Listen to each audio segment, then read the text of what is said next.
Welcome back everyone to Let's Play Pyre. You're here with Randall Lefebvre, otherwise known as DraxxKraven, when we must go to the Isle of Kaelmer, named after Kaelmer Ropecaller, who hid there after he came down here to kill Myr himself. Failed miserably. If you'll recall, in the Book of Rites it describes that once we are called to the Isle of Kaelmer, the cycle of rites is coming to an end. Volfred and Tariq don't know that, but we know. We're running out of time. The sand's falling out of our hourglass, folks. We gotta make the most of it. I can't afford to make too many more fuck-ups, you know? Stupid cursor. Ah, the accusers! How dare you, Nightwing scum! Blasted fools. You cannot intimidate the accusers. We shall face you soon enough in a forthcoming rite, but first, we have another pack of fools whom we must vanquish shortly. Until then, just stay out of our way. Oops, sorry, my bad. And those were accidental. Now I feel sorry. I only feel okay about smashing into someone on purpose. But now then, to the Isle of Kaelmer. What's it? Sharp shoal. Oh, sweet. Hunch that you might find something valuable. Deeper understanding of the rites. I would like some deeper understanding. Land at Barb Reef. The Deathless Tempest. You make landing within the Deathless Tempest, far west of where you first reached through to the shores beyond. You wonder which sort of celestial landmark lies hidden amid these waters, though for now you have some time left before continuing onward. The Beyond Crystal seeks Pamatha. Maybe if this had happened before, laughing softly at something, we'd have been able to defeat her blood sister, but alas. The Tiny Tempest. Empty, but would unleash calamity if it were ever to be unbottled. Greetings, you lovely reader. I am at your disposal. What's on your mind? Leave me alone, reader. I'm in no mood to talk to you at this time. She's concerned about something, but she cannot sense what, and she refuses to say. I see little need to keep on blathering about to you as I once did. I should not have let you in. Begone. My services are yours, but this place is my own. Very well then. Then who exactly do you have in mind? Pamatha Thane. You asked Sandra to administer one of her special trials for Pamatha. You mean that feisty harp? She may yet be taught some manners, I should think. I shall attempt to bring her down to size. Let's bring her forth. Soon Pamatha arrives in heat of the summons. You called for me, Rita darling? Ah, it's that crystal then. Let's hash it out. I'm ready.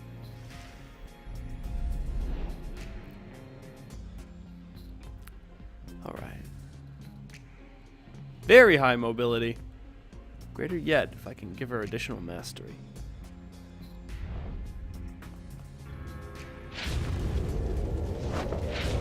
Oh, at that ginger peach tea. The apparition Sandra appears and unfastens her mask. Listen well, harp. You answer to me here. Ooh, a bossy one. Sure then. Tell me more. Such a delightful student for a change. Come then, let's see what you can do left to your own devices. Save for your reader's vigilance, of course. Let's show her what she wants to see then, Rita darling. Ooh. A savage, a nomad, and a harp walk into a bar. Damn. Ah, there's an interesting maneuver. Well then. There's an interesting maneuver you can execute by initiating a dash. Gotcha. Devastated. By initiating a dash while you are flying, that can move people out of the way and make it so you're able to score when otherwise you shouldn't be able to. That's what I'm talking about.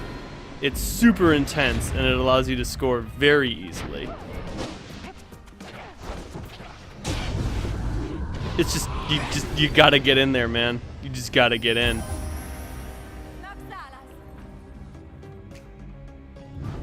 But what is our prize? There now. Is everybody happy? Happy as can be, my doubtless pretty harpy. So good of you to ask. On top of that, your performance was sufficient. You passed my test. You have my congratulations, both to you and to your lovely reader. Now be gone from here, before I have any second thoughts. Sandra has a really long neck. Sorry, just popped into my mind. The Hulk of Ores. Let's not worry about that. We have to go to the Isle of Kaelmer. It's a shithole. It's not a great arena. It's quite troubling, as a matter of fact. Let's see what our prize is. Give me the shiny. That Sandra could sure use a massage or something. So angry, isn't she? Say, what's that you have there, darling? Triesta's plume. While flying, after dousing the adversary's pyre, Pamitha may instantly return and deals additional damage. She could no longer fly, and yet her tears she shed for her assailants, for they could cry no longer. Damn! Survey Barb Reef.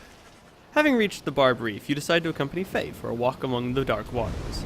Your conversation soon turns to the matters of the rites, which you discuss at length.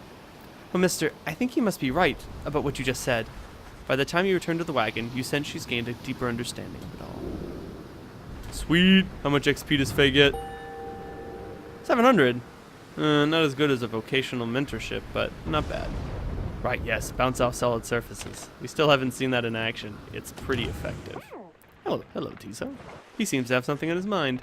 You observe Tizo rummaging about the black wagon as though in search of something. Oh no. It's this one. He notices you there and rushes up to greet you. Tizo is glad that you are here. He was just reminiscing about old times. But then, as quickly, he resumes his search. Tizo's looking for something a former exile of the Nightwings once gave him. He is growing frustrated at the objects he seeks is nowhere to be found. You almost do not notice the lone minstrel's approach. I'm afraid that it is gone, Tizo. I'm very sorry. It is nothing that ought to be cause for much concern, merely that Tizo has misplaced something of sentimental value to him. It was just a spare bandage, he indicates, exactly like the one on his horn. Tizo here has had many adventures with the Nightwings. Is that not so, Tizo? He squawks in approval. Those memories shall always stay with you. Is that not what matters most of all? He confirms this as well. Then please do not worry yourself about it anymore. It is a symbol of a distant past besides. Tizo skulks away up into the rafters. The lone minstrel watches him go. The objects that he seeks do not exist, reader. Tizo searches for it from a fleeting memory of his days with the Nightwings of the past. He performed the regular duties of other drive imps at first, but soon distinguished himself. I was none too surprised. He was clearly special. He had grown close with other members of the Nightwings when misfortune fell, and the triumvirate fell apart. Perhaps Volfred has revealed to you more of the details? As for Tizo, I feel he must make peace with the shadows of his past somehow. Perhaps then, he'll finally stop searching. You need not worry for him, of course. He's resilient, and shall always serve the Nightwings well. You might say that he was born for it. Begging your pardon, reader. The lone minstrel excuses himself in his polite way, leaving you to consider what he said. Broster Bio Update. Tizo. Crime, motive, years exiled? Not applicable. Under the astral sign of Torvand. One astral sign, he is steady and collected. I feel so bad for Tizo. The way that his mind is just a little frayed. Just a little. Continue our journey. The Isle of Kael'mir. Alright, against Sir Deluge. Why did I say this was going to be a free win? The Pyre Hearts can be pretty tricky. It's the Chastity who are pushovers. Oh boy, a messenger imp come with news and rumors from the other side? The news this time pertains to Hedwyn, whom you liberated at the fall of Solian. You learn Hedwyn returned safely to the Commonwealth, where he was clothed and welcomed, his past transgressions all forgiven. He was to be groomed for a leadership position of his choice, whether on the Council or the Blood Border, each equally as lucrative and secretive as well. However, he refused, and before the stunned council members could do anything about it, he left. He's since made contact with Volfred's agents and is working together with them, thus the ranks of the revolution grow strong. Per the messenger imp's custom, the last part of the message was transcribed from Hedwyn word for word and says, "Keep going. I'll see you here." You thank the messenger imp for relaying this information. Soon your companions are all abuzz about it. Yeah, that's how it's done, Hedwyn. Right behind you, chum. A glorious example Hedwyn sets for us all. Wonder if he'll ever find the one he fell for. Tizo is happy to hear Hedwyn is back and well of the Commonwealth. I always thought Hedwyn was looking for someone out there back home. Do you think he found her? May that boy's spirit infect the lot of ye as what a plague. The news of Hedwyn's liberation fills you and your fellow exiles with newfound resolve. +1 hope for the next rite. Wish Hedwyn luck. Ah, alas, there's a scene with Hedwyn and Bertrude that I don't believe will be possible to occur, but it might occur with different characters, so I won't describe it over much. Your wagon shudders to a halt at the Isle of Kael'mir. Bizarre outcroppings give it a forbidding feel. In the distance, you hear odd gibbering noises that sound like drive imps. No one to chat to. Slug Market. Well, guys, how'd you find me all the way out here? I mean, this is for extra special customers. I'm only joking. Only joking. You're the only customers, I guess. Got you again. Only joking about that too. Because I got tons of customers. It's just I already bought a lot of stuff today, so they're not here, right? Oh, Ron. I don't really have anything else to sell, so there's a downberry for your coffers. I'll see you again, guys. I'll do my best. Alright, let's commence this right. You stand before the bizarre outcroppings of the Isle of Kael'mir. The sky darkens, and in the distance you hear the sound of gibbering creatures growing louder. The sound of it is unnerving enough that your fellow exiles remain quiet, their eyes affixed to the stars above. Soon something in the sky begins to stir.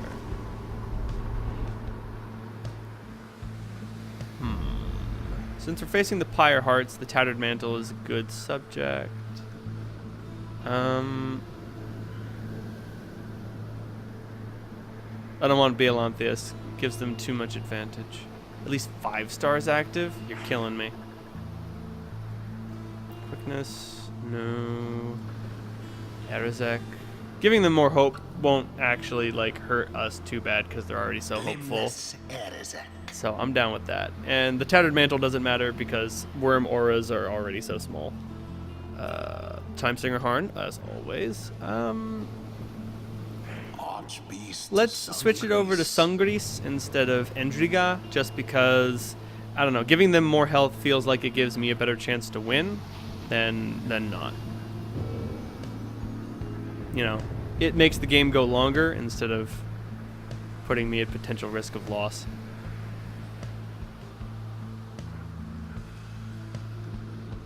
Okay, is it rank that locks away Sandra's scribe trials? I don't know, man. A glorious eve to you as ever, O you exiles of the Nightwings. Whatever you say, voice. The 8 scribes dragged you all the way into the blasphemous Isle of Kael'mir. Oh shit, it's the tattered mantle itself. You are surrounded by even more gibbering nitwits than usual. Damn. The triumvirate you stand against shall be the Pyre Hearts. Whose ever pyre yet burns ere the break of dawn shall surge forward on the path to glory. You again to come torment us? This is really going to hurt again, isn't it? The Pyre Hearts. Let's show them what the Nightwings can do.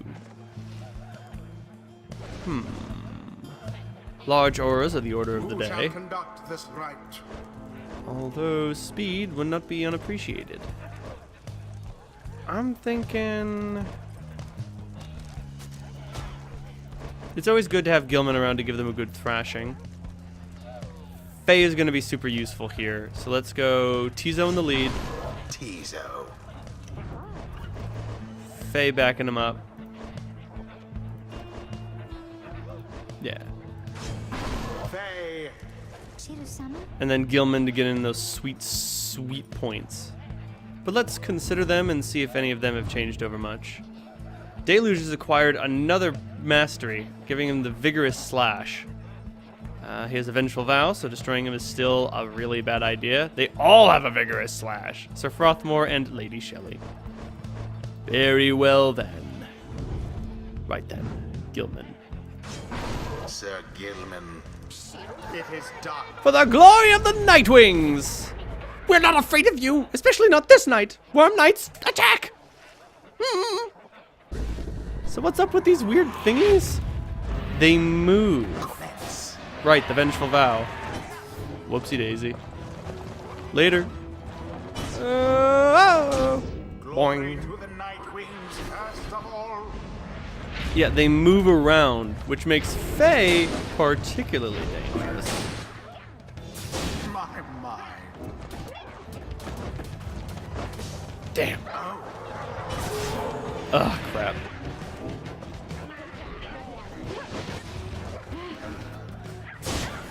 Oh, that was Deluge. Later. So it is. Oh, we're getting in those little scores. This is the path to glory. Ouch.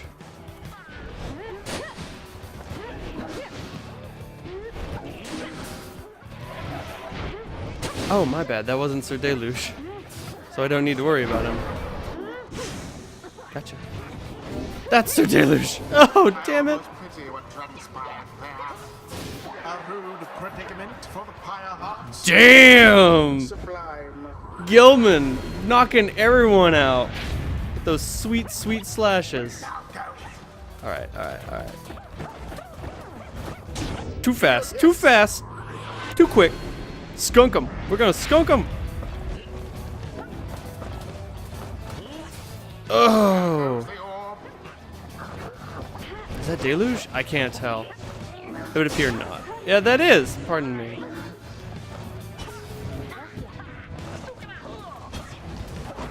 Oh no. Right. Ow, damn it.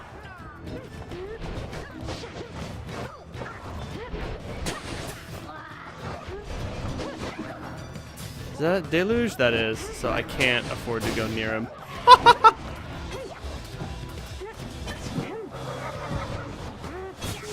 Positively brutish. Damn. Oh! Onward thus to greater glory. Give me a second. It was tea time. Nah, it's Deluge. I can't afford to get near him. Just kidding. What happened there? Don't worry about it. It was all part of my master plan. Yes. Woo! The imps grow more and more agitated with each passing moment. Some start spilling onto the sacred grounds. The imps! They come for us! What do we do? What do we do?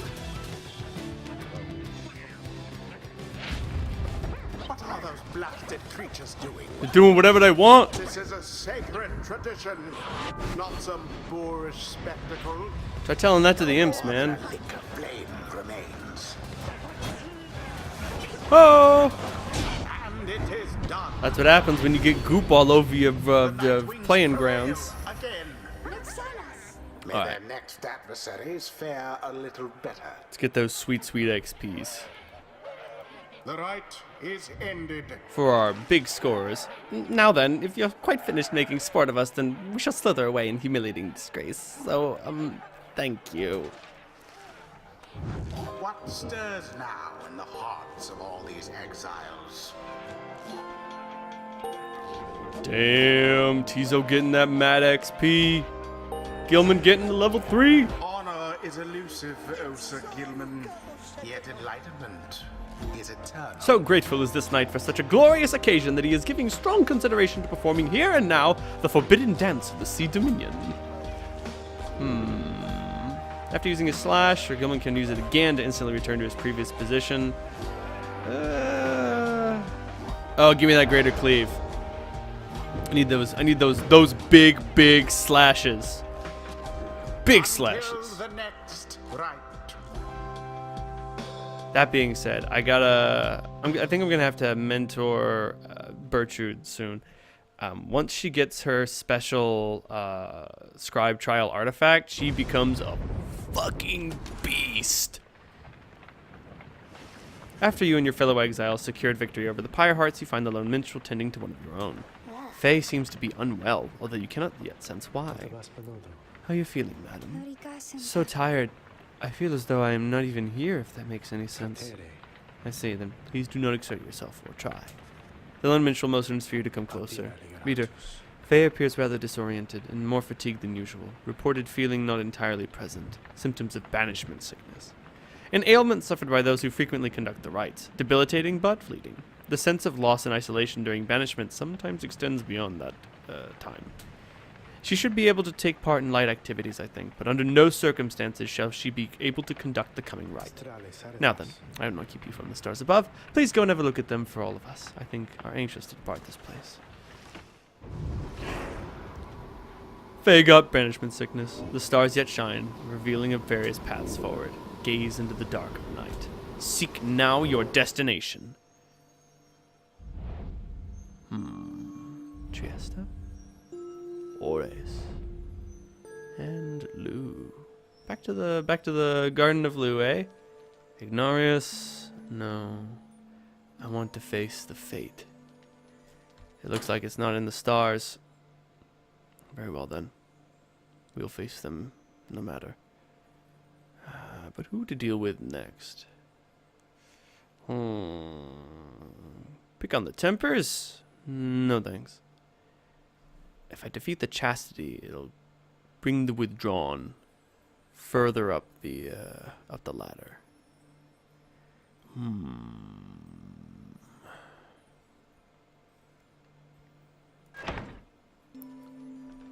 Face the Withdrawn at the Hulk of Ores.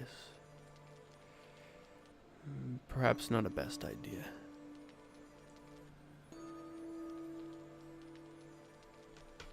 I think we should face Manly at Triesta. The Hulk of Ores may give Udmilda and her imps an undue advantage, but the Hulk of Triesta will probably put Manly at a disadvantage because of how slow he himself is. That being said, he may be able to use the lava pits as a hazard for us instead. Yeah, no matter. And if I lose to him, it's no great loss. In any event, let's face the Chastity.